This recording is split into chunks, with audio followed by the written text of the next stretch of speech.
Al Assad, who founded an organization called the Organization for Democracy and Freedom in Syria. He is also first cousin to President Bashar Assad. Obviously, it's difficult for all of us. We are outside of Syria. What is your assessment of the situation in your country at the moment? Yes, Mr. Walton. First of all, let me say I was just hearing your correspondent speaking now, and I think there's a big misunderstanding of what really is happening. First, of course, we all condemn the violence that's been going on and the repression that the government in Syria has been using, against their own people.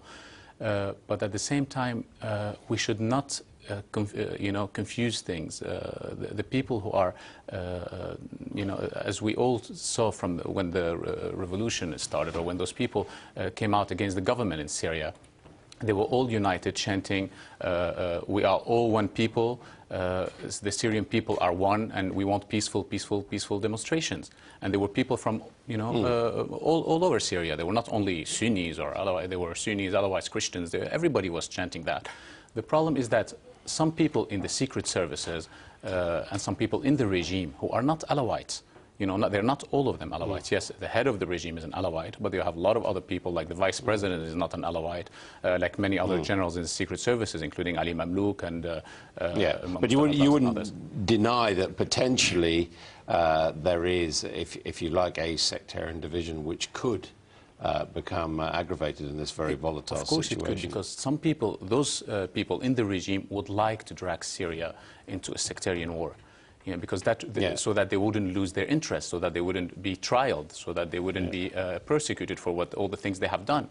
Also, at the same time, you have extremists now in Syria who are trying to push for sectarian war. So we've got reports, estimates of over 1,000 people have been killed. Which is very sad. Do you believe those are accurate? I believe it is accurate, yes. And of course 2 more people killed in another part. And then we have this situation in Jisr al-Shuruga, where it appears the forces are going in, and some people are seeing this almost as history repeating itself, as what happened in Hama when your father was in command of the forces and the massacre took place. Yes, you see, this is again another misunderstanding. My father was not in command of those forces when they was in Hama. My father was not even in Hama, because my father's forces at that time were responsible for the protection of Damascus. So they couldn't go 200 kilometers outside of Damascus. Well, there was no any presidential guards in Syria at the time. So they used to act, my father's forces used to act as presidential guards at the time. I mean, he was a supporter of the regime, and the regime did carry out a massacre, and some people say there was a lot of regiments at his command. People say that, but there was a lot of regiments in Syria who were there, like the 3rd Division, the Special Forces, everybody was there. And it wasn't like Boy Scouts who, it was some people who took arms against the government, who killed a lot of people for years before it got to the Hama incidents.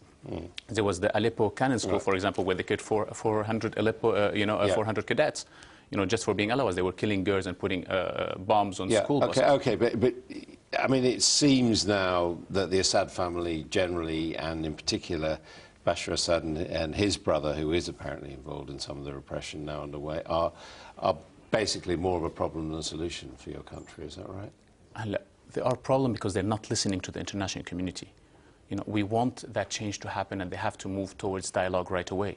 We cannot wait any longer. They cannot wait any longer. They're nearly got to a point of no return.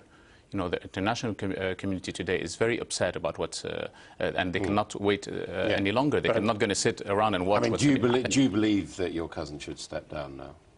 I honestly believe if he doesn't move towards democracy right away, and with the help of the international community, and have dialogue with all democratic groups who believe in democracy, then I'm telling you, we're getting to a way of no return, and we might be at the brink of a regional war where Iran, Hezbollah, everybody else is going to intervene. I mean, doesn't look as if he's going to move in the direction of reform. No, it doesn't look like it. It doesn't look like he's moving. But so what then happens? Should he go? I think that he's not going to go.